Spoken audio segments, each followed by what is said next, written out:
नमस्कार, आप देख रहे हैं डॉक्टर साहिब। मैं हूं आपके साथ श्रुति और आज के इस वीडियो में हम जानेंगे कि महिलाओं में एंडोमेट्रियोसिस की समस्या क्या है। और ये सारी जानकारी बताने के लिए मेरे साथ मौजूद हैं बिहार की जाने मानी स्त्री से जुड़े रोगों के विशेषज्ञ डॉक्टर सारिका रॉय। तो डॉक्टर साहब, बहुत बहुत स्वागत है आपका हमारे चैनल में। डॉक्टर साहब, महिलाओं में एंडोमेट्रियोसिस की समस्या क्या है? देखिए, एंडोमेट्रियोसिस मीन्स कि हर महीना एक औरत अपना महीनवारी का खून वजाइना के थ्रू बाहर फेंकती है। Right, this is the normal. ये ऐसे नॉर्मल हर औरत में वैसा ही होता है। कुछ ऐसी औरतें होती हैं जिनका somehow there is a back flow, मतलब कि महीनवारी का खून नीचे से तो गिरता ही गिरता है, बट अ स्मॉल अमाउंट, थोड़ा अमाउंट ऑफ मेंस्ट्रुअल ब्लड, जो महीनवारी का जो खून है उसका कुछ हिस्सा ट्यूब्स के द्वारा पेट के अंदर गिर जाता है। और पेट में ट्यूब से सबसे जुटा हुआ सबसे नज़दीकी स्ट्रक्चर है ओवरी, तो वो ओवरी पे मेनली जाके अटैक करता है और वहाँ पे अपना एक घर बनाने लगता है। तो इन औरतों को स्पेसिफिकली दर्द शुरू होता है मेंस के 2 4 5 दिन पहले से, और जिस दिन मेंस शुरू हो जाता है तो दर्द में थोड़ा सा रिलीफ इनफैक्ट महसूस होता है।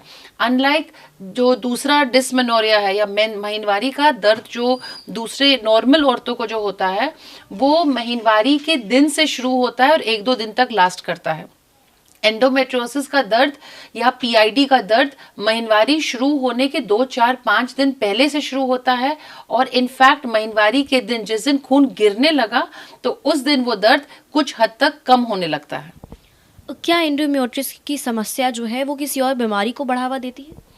जी, एक तो पेन अपने में एक बहुत बड़ी बीमारी है, और एंडोमेट्रियोसिस एक बहुत ही इरिटेटिंग बीमारी है, क्योंकि आप नॉर्मली ऐसी उम्र में होता है जिस समय आपको बच्चे चाहिए, और यंग गर्ल्स में होता है तो आप अपना यूट्रस निकाल नहीं सकते हैं, ओवरीज निकाल नहीं सकते हैं, और एंडोमेट्रियोसिस का बहुत अच्छा निदान है नहीं, और ये आपको एक बहुत डुअल सिचुएशन में पकड़ लेता है औरत को, क्योंकि उस समय आपको प्रेग्नेंट भी होना है, और एंडोमेट्रियोसिस का जितना इलाज या सुई दवाई है वो सब ऐसी सुई दवाई हैं जो आपको प्रेगनेंसी से रोकती हैं, मतलब आपको मेंस रोकने की दवाइयाँ दी जाती है, तो आपका फिर प्रेगनेंसी और डिले होने लगता है।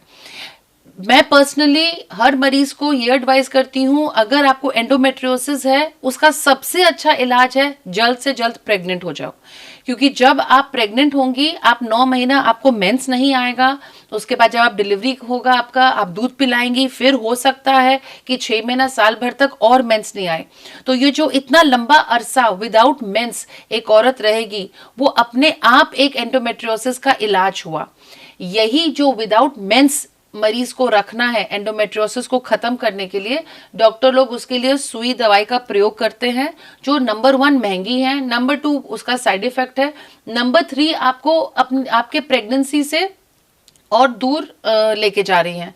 इसलिए आई वुड रिक्वेस्ट हर मरीज को जो एंडोमेट्रियोसिस का शिकार है, वो अपना फोकस अगर पॉसिबल हो तो प्रेगनेंसी के ऊपर ज़्यादा ध्यान दें, वो जल्द से जल्द प्रेग्नेंट हो जाए।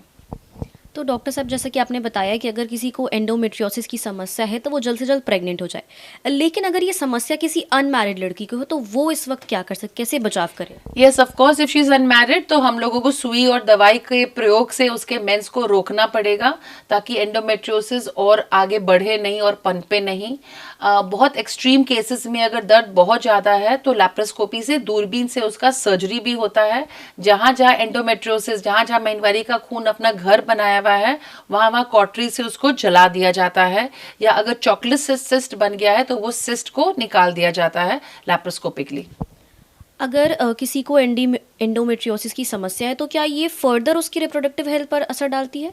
जी, एंडोमेट्रियोसिस अपने में एक इनफर्टिलिटी का कारण है, इसीलिए पर वो ही एकमात्र कारण नहीं है इनफर्टिलिटी के लिए, ये मेरी बात ध्यान से सुनिए। तो अगर आप एंडोमेट्रियोसिस के शिकार हैं और आप मैरिड हैं और आपको बच्चा चाहिए, तो जस्ट बिकॉज आप एंडोमेट्रियोसिस देख ली हैं तो बस एंडोमेट्रियोसिस के कारण आपको बच्चा हो रहा है ये जरूरी नहीं है। आपको अपने बाकी सब चेकअप्स भी करवा लेने चाहिए। हो सकता है हस्बैंड का स्पर्म काउंट कम हो सकता है आपको अंडा ही नहीं बन रहा हो। तो मेरा ये मानना है कि एंडोमेट्रियोसिस अगर किसी पेशेंट को है और वो बच्चा भी चाहती है तो we must work up on every other factor. Husband का स्पर्म काउंट, उसका अंडा बन रहा है कि नहीं, ट्यूब उसका खुला है कि नहीं, ये सब चीजें देखते हुए, उन सब का इलाज करते हुए भी अगर वो प्रेग्नेंट नहीं हो पाए तब एंडोमेट्रियोसिस का इलाज करना चाहिए। Your first aim should be trying to get her pregnant as soon as possible.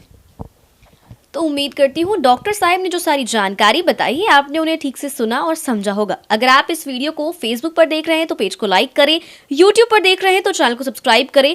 Doctor साहब से आपके क्या सवाल है हमें कमेंट कर या मेल के माध्यम से आप बता सकते हैं। वीडियो देखने के लिए आपका शुक्रिया।